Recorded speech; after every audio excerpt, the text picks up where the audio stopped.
Terre d'empires glorieux et de vaillants guerriers, pays de civilisation et de savoir, terre de culture et de métissage, pays de partage et d'hospitalité, terre de nos dignes pères, tu es ce qui nous définit et nous rassemble dans l'épreuve et dans la prospérité. Comme un seul homme et pour un seul destin, nous ferons de toi, Mali, une terre de paix.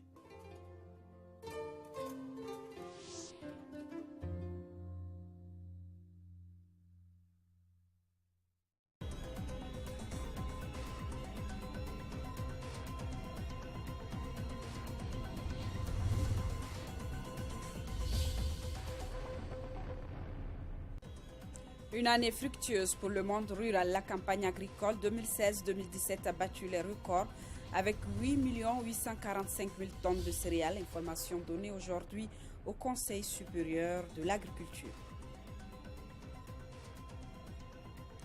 Décentralisation, sécurité et économie, ce sont les sujets qui animeront les débats de la première session du Haut Conseil des collectivités. Elle s'étend sur tout le mois de mai.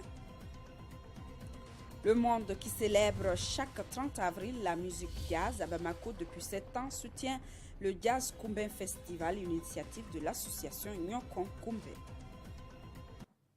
Mesdames et messieurs, bonsoir et bienvenue dans cette édition. Le Conseil supérieur de l'agriculture s'est tenu cet après-midi au palais de Koulouba sous la présidence du chef de l'État Ibrahim Boubacar Keïta, président du Conseil supérieur de l'agriculture. Cette 7e session a fait le point des acquis de la campagne 2016-2017, qualifiée d'une année de record par les acteurs du secteur. La preuve, c'est la production céréalière qui s'élève à plus de 8 845 000 tonnes. Selon les mêmes acteurs, le Mali se classe 2e après l'Égypte en production cotonnière. Le point avec Sira Bachili.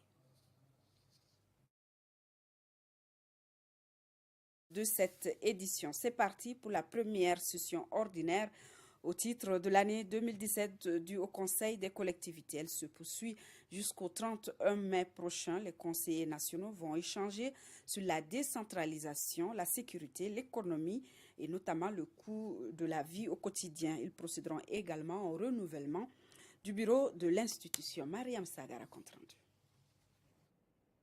Pour la toute première session 2017, le président a fait le constat amer au niveau de la santé des actions antérieures qui ont coûté la vie à des milliers de malades pauvres. Il a tout de même apprécié la main tendue du président de la République et les récents dénouements des crises au Mali. Pour la santé, nous avons ressenti avec tristesse et douleur l'absence de soins aux populations pendant une si longue durée. Le Haut Conseil des collectivités apprécie la main tendue de son Excellence, Monsieur le Président de la République, à tous les protagonistes. Tout en dénonçant les actes barbares de criminalité et de terrorisme dans notre pays, il a salué la mémoire des victimes sur le territoire. En dépit de ces avancées, la question sécuritaire du pays reste préoccupante. Les attaques assassines, lâches et barbares perpétrés ça et là par les ennemis de la culture ne doivent pas nous faire éviter et dévier de notre chemin, celui de la paix, condition sine qua non de tout développement. Permettez-moi de saluer la mémoire de toutes les victimes civiles et militaires, nationales et internationales de ces exactions. Ces 30 jours de travaux permettront aux conseillers nationaux de reprendre la configuration du bureau pour l'année 2017. Le président de la Cour suprême a reçu en audience les membres de la CENI, la Commission électorale nationale indépendante. Les échanges ont porté sur les échéances électorales. Le président de la commission, Amadou Ba, a sollicité l'accompagnement de l'institution pour l'accomplissement de ses missions. Sokona Kamisoko. La toute nouvelle équipe de la Commission électorale nationale indépendante, CENI, chargée de veiller au bon déroulement des élections, est à pied d'œuvre pour mieux organiser les échéances à venir. La commission a été reçue en audience par le président de la Cour suprême. La commission est venue prendre conseil auprès de l'institution dans le cadre de l'accomplissement de ses missions. La CENI doit veiller à ce que les partis politiques, les électeurs, les agents électoraux, tout le monde puisse avoir conscience du respect de la loi électorale, parce que l'objectif, c'est lequel? C'est d'organiser des élections transparentes, crédibles, démocratiques, et une élection où l'ensemble de nos citoyens peut participer de façon libre à ces échéances électorales. Donc nous sommes venus échanger avec le président de la Cour suprême, prendre ses conseils. Et j'avoue que nous sommes partis, nous retournons le sac rempli d'enseignements, de conseils.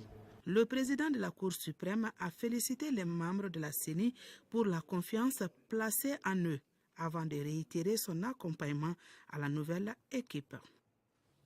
Le comité de suivi de l'accord pour la paix et la réconciliation nationale a tenu ce matin sa 17e session ordinaire. Les échanges ont porté sur l'installation des autorités intérimaires dans les 5 régions concernées et l'opérationnalisation du MOC, mécanisme opérationnel de coordination de Kidal et Tombouctou.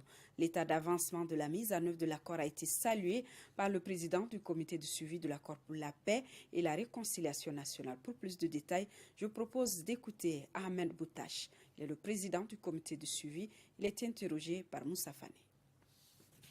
Cette session a eu à examiner un point de situation sur l'ensemble des actions engagées jusque-là, à savoir la mise en place des autorités intérimaires dans les 5 régions concernées et leur opérationnalisation.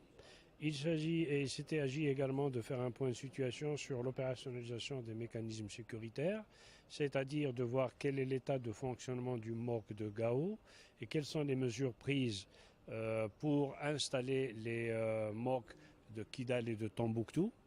De ce côté-là, les choses avancent bien. Il s'est agi également de discuter 2 autres points non moins importants. Le premier, c'est celui relatif à la désignation de l'observateur indépendant, dont la mise en place est prévue par l'accord. Et enfin, la question du budget du CSA. Il faut dire que globalement, la session s'est déroulée dans une très bonne atmosphère, d'autant plus que les parties maliennes, gouvernement, plateforme et CMA,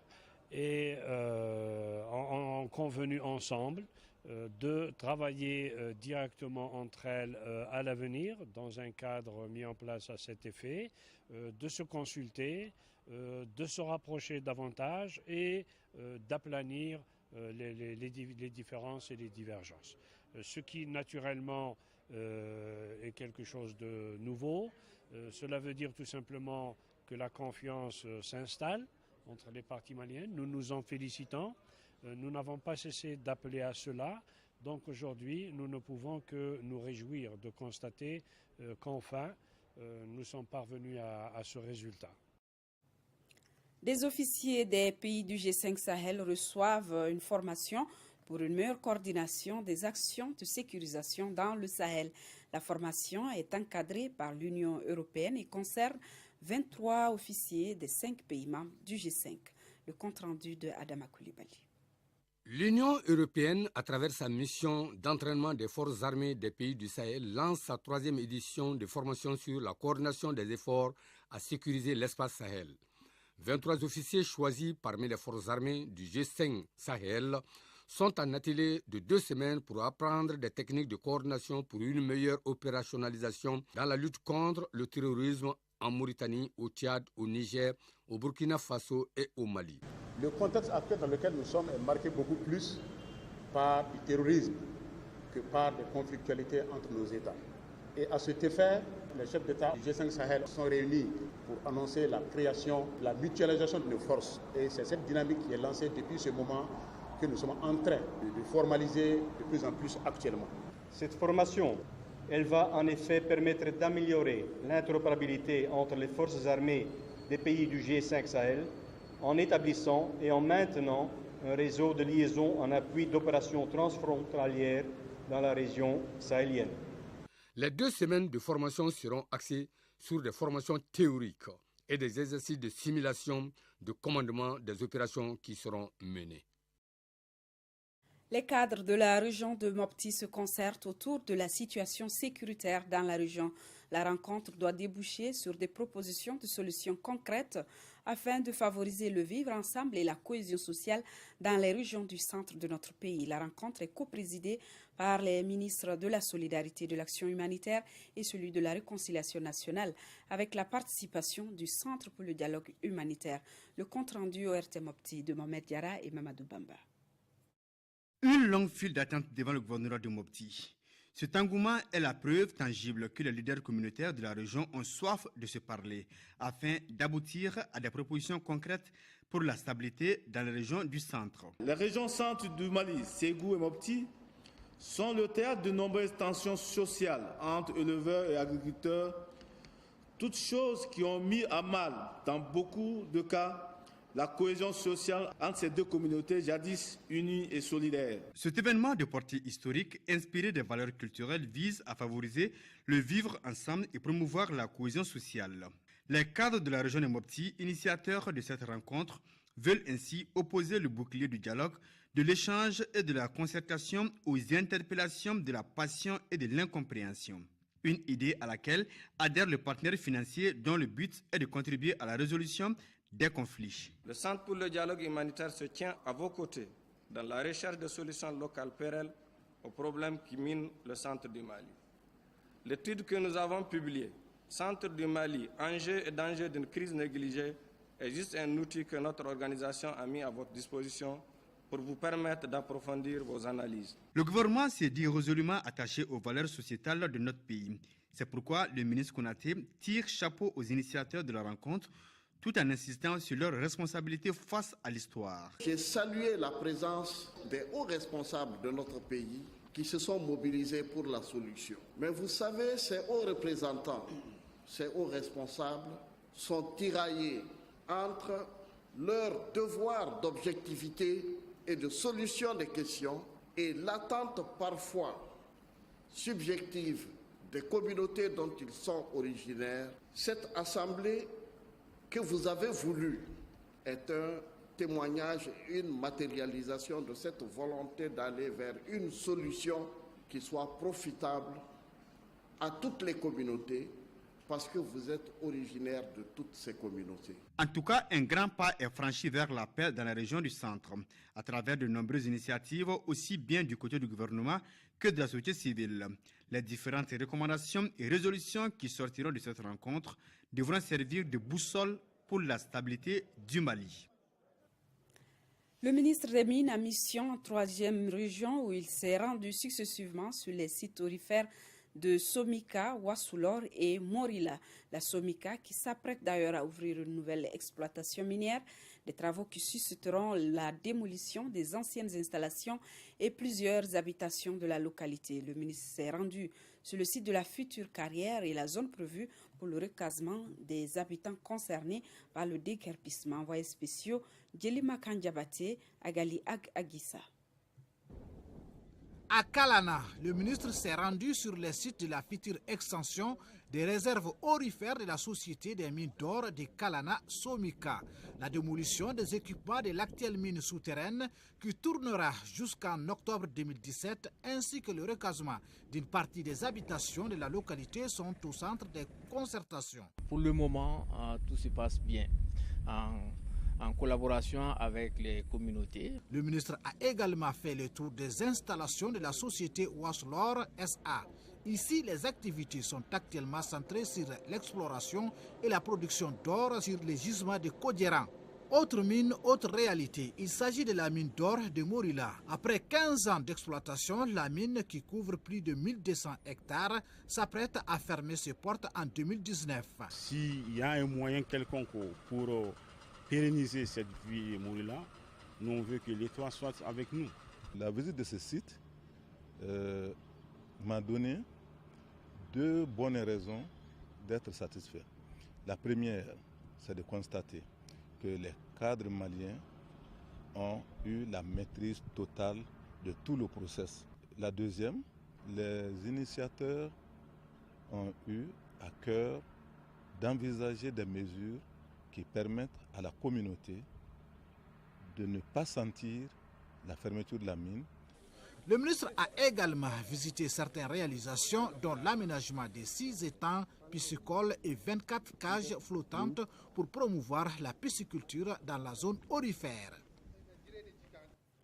Le ministère du Développement social et de l'Action humanitaire vient de procéder à la distribution d'une quantité importante de vivres et de non-vivres à 272 ménages de retour dans la région de Ménaka. Ces désormais ex-réfugiés au Niger rapatriés par l'aide du HCR ont été accueillis sur des sites aménagés à Taborak et à Andiraboukan dans le cercle de Ménaka. Le compte-rendu de Drissa Kone.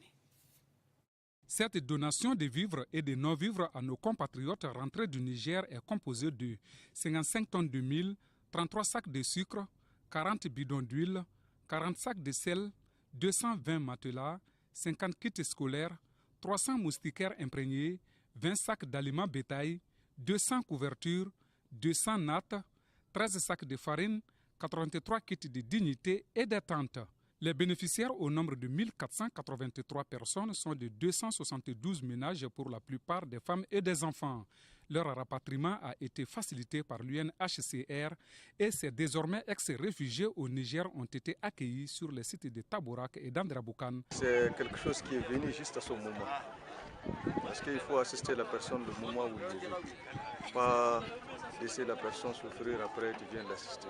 Cette action est une réponse rapide du gouvernement malien qui s'inscrit dans le cadre de l'assistance des personnes déplacées et ou réfugiées de retour au pays.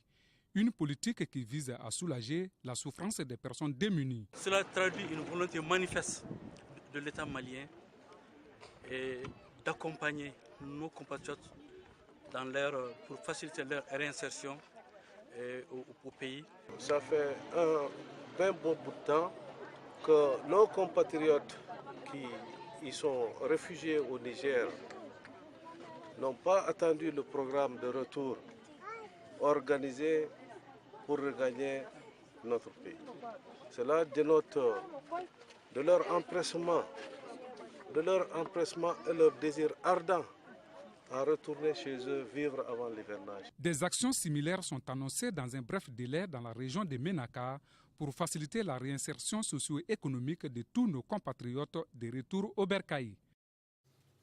CDI, le commissariat au développement institutionnel, est le cerveau de l'État puisqu'il est chargé d'évaluer les politiques sectorielles de réforme des départements ministériels. C'est ce qu'a rappelé ce matin le ministre des Droits de l'Homme et de la Réforme de l'État en visite dans les locaux du CDI.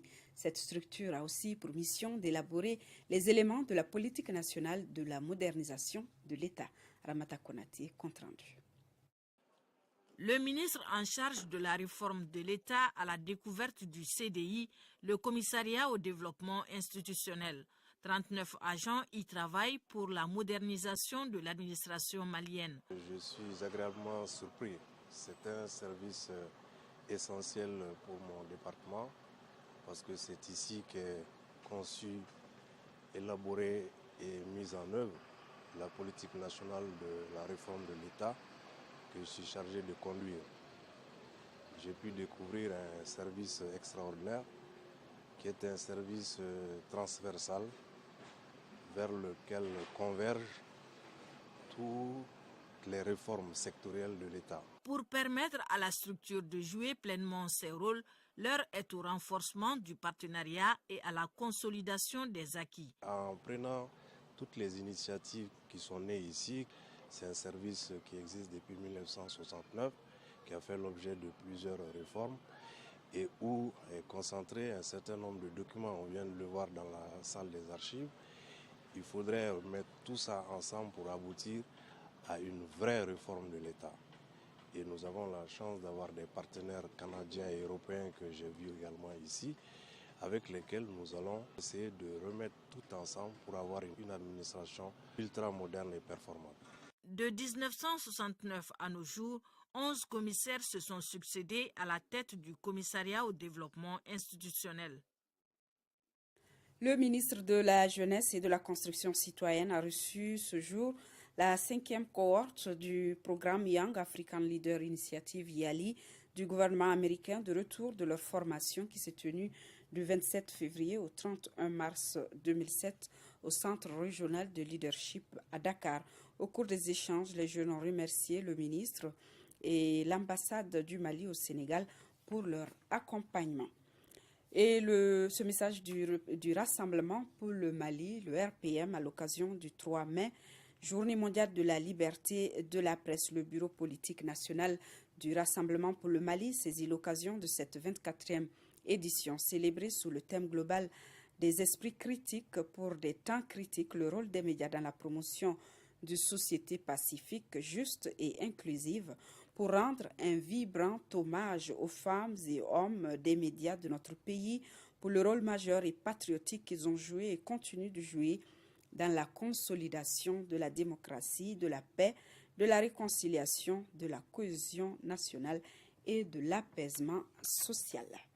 Le Parti Solidarité africaine pour la démocratie et l'indépendance, sa direction politique, donc ses militants et sympathisants et l'ensemble des forces progressistes du Mali saluent et félicitent le Front de gauche et son candidat Jean-Luc Mélenchon pour l'excellent score qu'il a réalisé au premier tour de l'élection présidentielle française. La communauté rwandaise du Mali a commémoré le génocide de 1994. Les Rwandais du Mali se sont retrouvés le temps d'une cérémonie, se sont souvenus donc de ce triste événement qui a fait des milliers de morts. Isaac Tienou, compte rendu. Le Rwanda a commémoré le génocide de 1994 qui a fait mort essentiellement parmi la minorité Tutsi. 23 ans après, le pays pense encore ses plaies. L'événement a été marqué au Mali par la flamme de l'espoir allumée au cours d'une cérémonie émouvante organisée par la communauté rwandaise. Nous nous réunissons aujourd'hui pour nous rappeler de tous nos frères et sœurs. Cette mémoire est avant tout la célébration de la vie de nos compatriotes. Cette année, l'événement a pour orientation commémorons le génocide contre les Tutsis, combattons l'idéologie du génocide et fortifions notre progrès. Des ruines du génocide, nous avons construit un Rwanda nouveau. Guidé par son Excellence le Président Paul Kagame, le Rwanda a un leadership fort, visionnaire. Nous partageons tous la perspective d'un Rwanda moderne où chacun a sa place et où il y a des opportunités pour tous. 23 ans après le traumatisme a été surmonté certes, mais rien ne l'efface. Je mesure à sa juste valeur votre lutte salutaire contre l'idéologie du génocide qui contribue fortement à œuvrer en faveur de la justice et de la paix dans ce monde en pleine mutation. Le ministre en charge des Affaires étrangères et de la coopération internationale et celui de la justice n'ont pas manqué d'apporter le soutien du Mali au peuple rwandais. C'est parti pour les activités de la 2e édition du projet Integrity Idol Mali 2017. C'était à travers une rencontre à la résidence de l'ambassadeur du Canada ici à Bamako. Le projet Integrity Idol Mali contribue à la lutte contre la corruption, faisant la promotion des fonctionnaires honnêtes et intègres de l'administration publique. Le compte-rendu de Mohamed Ould Mamouni. Après une première édition couronnée de succès, les responsables du projet Integrity Idol Mali lancent la 2e édition. Le projet Integrity Idol Mali met l'accent sur la culture de l'honnêteté, mais aussi d'exemplarité des fonctionnaires de l'administration publique. Ces projets visent à identifier, à travers un processus de nomination des volontaires, avec des fiches de nomination qui sont des fiches avec des volontaires et sur notre site www.integrityidol.org. Donc après cette nomination, nous récupérons les fiches et à partir des tri, les 5 meilleurs sont retenus. Cette initiative des jeunes maliens reçoit l'appui de plusieurs partenaires, notamment celui de l'ambassade du Canada au Mali. Un soutien qui se justifie par l'importance des idéaux portés par le dit projet. D'abord, c'est une initiative très méritoire et surtout la philosophie qu'elle porte est extrêmement intéressante. C'est de rendre hommage à des personnes de mérite. Non pas par le poste qu'elles occupent, pas par l'importance du rôle social qu'elles jouent, mais par le dévouement au travail. Le Canada est très fier d'être partenaire de cette initiative parce que l'intégrité est justement un comportement qu'il faut modéliser dans toutes les sociétés, au Mali comme ailleurs. Et ça, c'est une première, c'est une approche aussi innovante qui essaie de rejoindre notamment les populations les plus jeunes. Cette cérémonie a été également marquée par les interventions des 5 finalistes de la première édition. Pour ces derniers, le projet Integrity Idol Mali a eu un impact considérable sur leur carrière professionnelle. Les journalistes de la sous-région réfléchissent sur la meilleure gouvernance de la gestion des ressources minières et naturelles en Afrique de l'Ouest, encadré par l'Institut de recherche et de promotion des alternations en développement. Ils vont échanger pour mettre en place des stratégies de sensibilisation des décideurs et des responsables des industries extractives pour une meilleure répartition des ressources minières. Adama Koulibaly. L'Afrique de l'Ouest regorge d'énormes ressources naturelles. Ces ressources sont aujourd'hui exploitées, mais il y a manque de bonnes politiques d'exploitation et de bonne répartition des ressources. C'est ce qui explique la tenue de cet atelier sous-régional organisé par cette structure, atelier auquel sont invités des hommes de médias de la Guinée, du Sénégal, de la Mauritanie, du Burkina Faso, du Niger et du Mali, pays hôtes de la rencontre. Vous prenez tous les codes miniers des les pays qui ont le plus grand revenu dans les sociétés minières dans leur pays, comme un pays comme le Mali, c'est autour de 20%. Ça veut dire que les 80% des revenus vont dans les poches des multinationales. Il y a des taxes évidemment qui sont payées, mais nous avons dans tous les pays ce qu'on appelle les exonérations qui sont données à ces entreprises. Pendant 5 ans, la plupart de ces entreprises qui s'installent ne payent pas de taxes. La mission sera un moyen de renforcement de capacité des hommes de médias invités à comprendre les enjeux et à éveiller les consciences pour le changement de politique en lien avec les industries extractives. Les points à débattre seront, entre autres, la problématique générale de la gestion des ressources minières en Afrique de l'Ouest, la vision africaine sur les mines, le cadre juridique et institutionnel de la gouvernance des ressources minières, pour finir par l'élaboration de 2 feuilles de route par pays et par région. Hier 1er mai, la Fédération nationale des associations pour la décentralisation et le développement des collectivités a honoré 37 Maliens évoluant dans différents domaines d'activité. Un trophée qui vise à encourager les bénéficiaires pour leur combat pour la nation malienne. Kadidiatou Kone, compte rendu. Cette cérémonie de remise de trophées d'or vise à féliciter et à remercier certains fils et filles du Mali pour services rendus à la nation. Ils évoluent dans différents secteurs, ils sont députés, religieux, militaires, opérateurs économiques, bref, ils sont 37 à être honorés. Nous avons choisi ces gens parce que nous avons été ces jeux, voir ce qu'ils ont fait, des mosquées, des dispensaires, des écoles, tout ceci ils l'ont fait. Voilà pourquoi, à titre de reconnaissance, nous avons initié cette manifestation pour les faire connaître devant le Mali tout entier et le monde en général. Donc le 25, Inch'Allah, le Stade Omnisport, nous allons soutenir le président Ibrahim Boubacar Keïta pour ce qu'il a fait pour nous et le soutenir sur toute cette démarche. Cette première édition de Trophée d'or a été saluée par les récipiendaires et ils souhaitent sa pérennisation. C'est un sentiment de satisfaction, mais bon, je ne m'attendais pas à ça. C'est ceux qui ont organisé qui sont à féliciter parce que je pense qu'ils sont en train de mener des œuvres pour encourager la population malienne. C'est à partir de là, quand tu regardes derrière, tu vas réfléchir pour dire qu'un jour j'ai été honoré, j'ai posé des actes qui sont allés tout droit par rapport à la construction de ces pays. Les bénéficiaires du Trophée d'or 2017 ont également saisi l'occasion pour lancer un appel à la jeunesse pour le travail bien fait. Si ça peut donner des exemples à d'autres pour faire la même chose que moi, là j'aurai ma satisfaction, être un exemple. Le travail qui est là, il faut bien le faire. Il faut bien le faire dans le sens que les autres reconnaissent. Donc la jeunesse doit travailler dans ce sens-là. L'appel que j'ai à lancer à la jeunesse, c'est de dire à la jeunesse qu'il n'y a rien de plus que du patriotisme.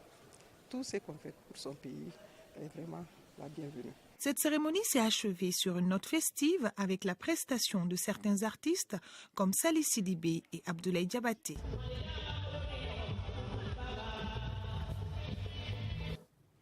Je vous le disais en début du journal, le Conseil supérieur de l'agriculture s'est tenu cet après-midi au palais de Koulouba sous la présidence du chef de l'État, Ibrahim Boubacar Keïta, président du Conseil supérieur de l'agriculture. Cette 7e session a fait le point des acquis de la campagne 2016-2017. Sra Bachili, compte rendu. C'est un rendez-vous annuel qui est décisif pour le monde agricole. Le Conseil supérieur de l'agriculture, pour sa 7e session, les acteurs du secteur apportent de bonnes nouvelles au chef de l'État Ibrahim Boubacar Keïta, président du Conseil supérieur de l'agriculture. Le Mali se glorifie aujourd'hui de plus de 8 849 000 tonnes de production céréalière. Autre acquis, c'est la production de 647 000 tonnes de coton-graines, faisant du Mali deuxième après l'Égypte. De quoi faire réagir le président de la République. Il n'y a pas de dignité au-dessus de la dignité qu'offre la sécurité alimentaire. L'homme qui tend sa sébile n'est pas un homme libre. L'homme qui tend sa sébile n'est pas un homme d'honneur. Grâce à l'agriculture, à l'effort des hommes et des femmes qui est conduit de manière résolue, puissante et constante, notre pays a la tête hors de l'eau. Qu'on imagine un peu ce pays qui sort de crise, à peine, l'est-il totalement d'ailleurs encore aujourd'hui, nous avons vécu les affres du terrorisme. Je constate avec satisfaction des résultats encourageants et qui méritent d'être portés à la connaissance de l'opinion nationale et internationale. Récemment, à Washington, Monsieur le ministre de l'Économie et des Finances, vous avez eu le bonheur de voir ce constat approuvé par nos partenaires et de quelle façon, avec beaucoup d'honneur, beaucoup de panache et surtout beaucoup de conséquences heureuses pour notre économie. Tous ces résultats importants engrangés prouvent à suffisance que l'attribution des 15,1% du budget national au secteur de l'agriculture et du développement rural a permis d'améliorer les performances. C'est indéniable. Il faudra maintenant maintenir la cadence et le président de la République insiste sur l'assainissement de la gestion des intrants agricoles. Ibrahim Boubacar Keïta apprécie les mesures prises afin de moraliser les dépenses publiques. La campagne agricole 2016-2017 est qualifiée d'année de record et le plan de campagne 2017-2018 promet. S'agissant du plan de campagne agricole 2017-2018, je note avec espoir le démarrage du processus de création des nouveaux villages agricoles, NVA, qui permettront d'accélérer la modernisation et la transformation structurelle du secteur agricole à travers l'émergence d'un nouveau type d'agriculteurs bénéficiant de toutes les commodités lui permettant de se fixer en milieu rural et surtout des possibilités d'emploi pour les jeunes. Je dirais pour ma part des mesures qui vont permettre à notre secteur agricole, au paysanat, comme on dit, d'être enfin contemporain de son siècle. Nous devons tirer profit. Quand nous avons 1 million d'hectares aménageables, dans de telles conditions, nous ne pouvons pas ralentir le pas. L'élargissement de la gamme des matériels agricoles, en plus des tracteurs, à d'autres types d'équipements afin de couvrir les besoins réels des producteurs. Il y a ce souci humain qui est au cœur de toute notre démarche. Comment, chaque fois que de besoin, alléger la pénibilité de ce que nos parents font à la base, dans les villages. Nous sommes ici pour eux. Nous sommes ici pour eux, autant que nous soyons. Ils nous ont envoyés à l'école pour qu'il y ait un soulagement dans leur existence. Et tout ce que nous pouvons faire au quotidien doit l'être.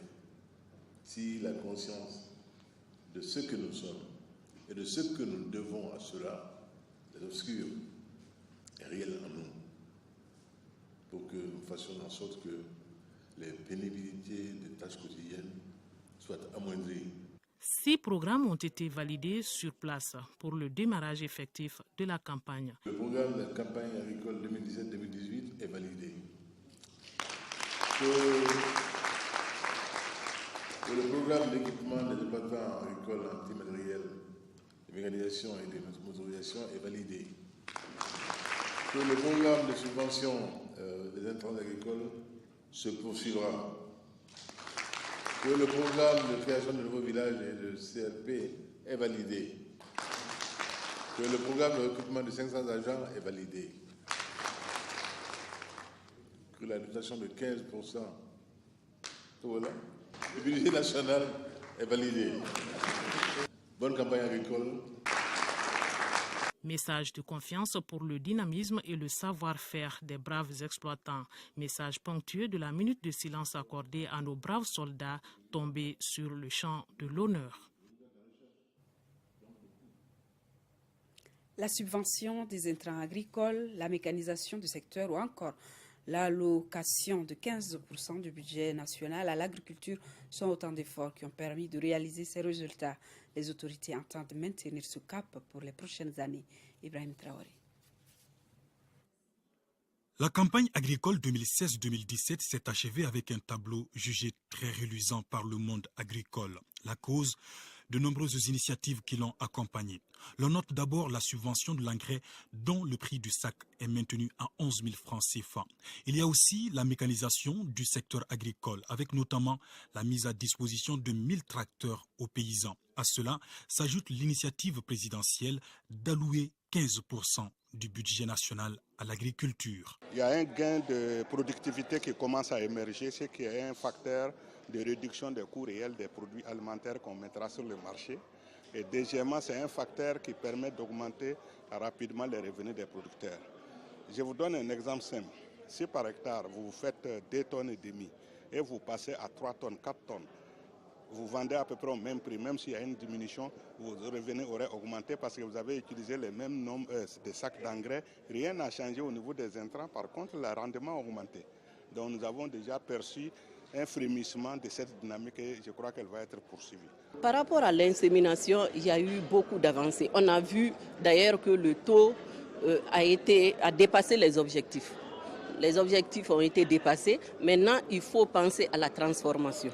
Vous avez vu tout à l'heure, le président de la République a interpellé les ministères concernés, à savoir l'industrie, l'emploi, parce qu'avec ceci qu'on va travailler maintenant. Il faut qu'on pense à la transformation de ces produits.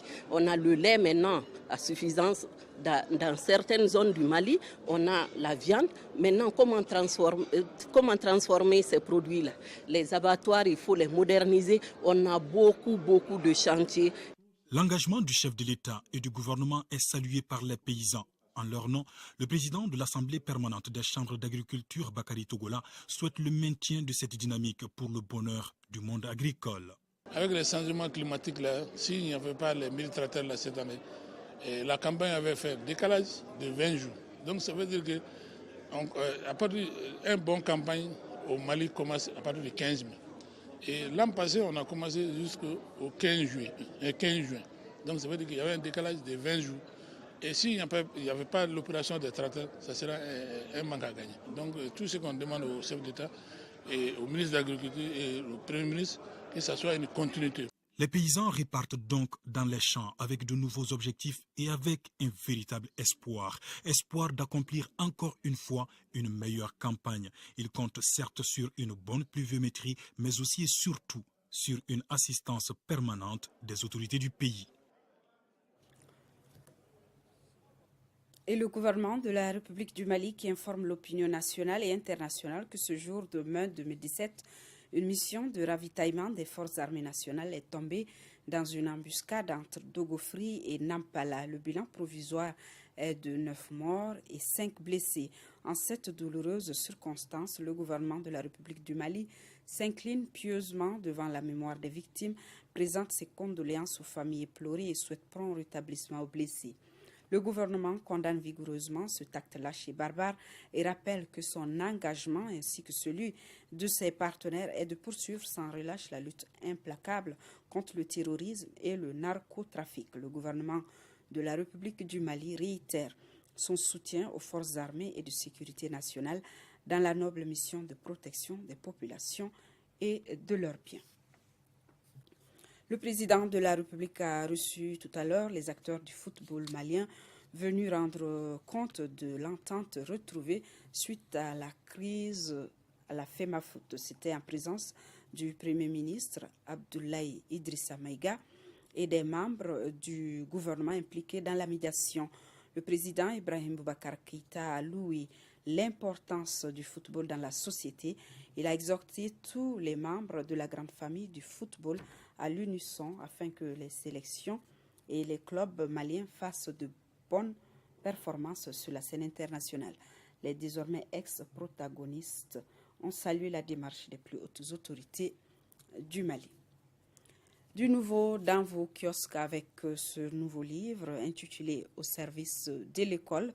Au service de l'école est une lanterne qui éclaire donc le chemin parcouru par l'auteur depuis sa tendre enfance jusqu'à ses plus récents moments. Il montre comme si cela était encore nécessaire que la vie d'ici-bas est jalonnée de preuves à toutes les phases de l'existence et que seule notre éducation, notre caractère, nos expériences et croyances peuvent nous aider à sortir des situations périlleuses. Au service de l'école est désormais disponible sur les éditions La Sahélienne. De la musique dans cette édition, la musique jazz qui est célébrée tous les 30 avril à travers le monde. Il s'agit au cours de cette journée de sensibiliser les communautés aux vertus du jazz comme outil éducatif, comme force de paix, d'unité, de dialogue et de coopération entre les peuples. Au Mali, c'est à travers le Festival international Jazz Koumben de Bamako qui, cette journée, est généralement célébrée.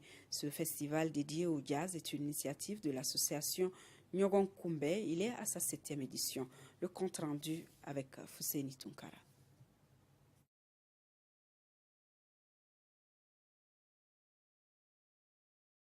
Le temps de cette 7e édition du Festival international Jazz Koumben de Bamako a été donné par le groupe français Patrice de Vienne.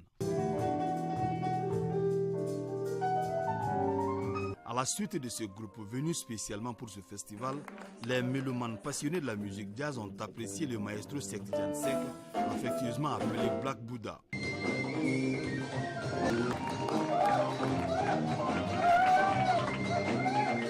Le Festival international Jazz Koumben de Bamako est une initiative de l'association Nyogon Koumben. La musique de jazz, c'est une musique que j'aime beaucoup, c'est une musique qui inspire, c'est une musique venant de nos aïeux, c'est une musique qui vient de l'Afrique. Et donc c'est une musique qu'il faut qu'on fasse vivre.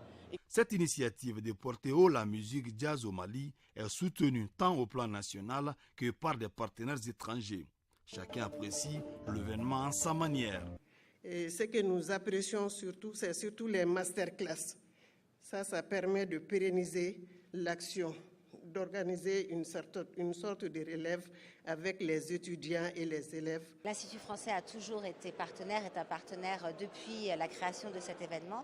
Donc il me semble important de continuer ce partenariat pour ce festival international. Au-delà des concerts, d'autres activités ont marqué cette 7e édition du Festival international Jazz Koumben de Bamako, comme par exemple la conférence débat autour du thème « Quel rôle pour nos légendes musicales dans la transmission des savoirs ?» C'est la fin de cette édition. Merci de l'avoir suivi. Demain, 13h, vous sera présenté par Mohamed Ould Mamouni. Je vous retrouve pour les éditions de 18h et 20h.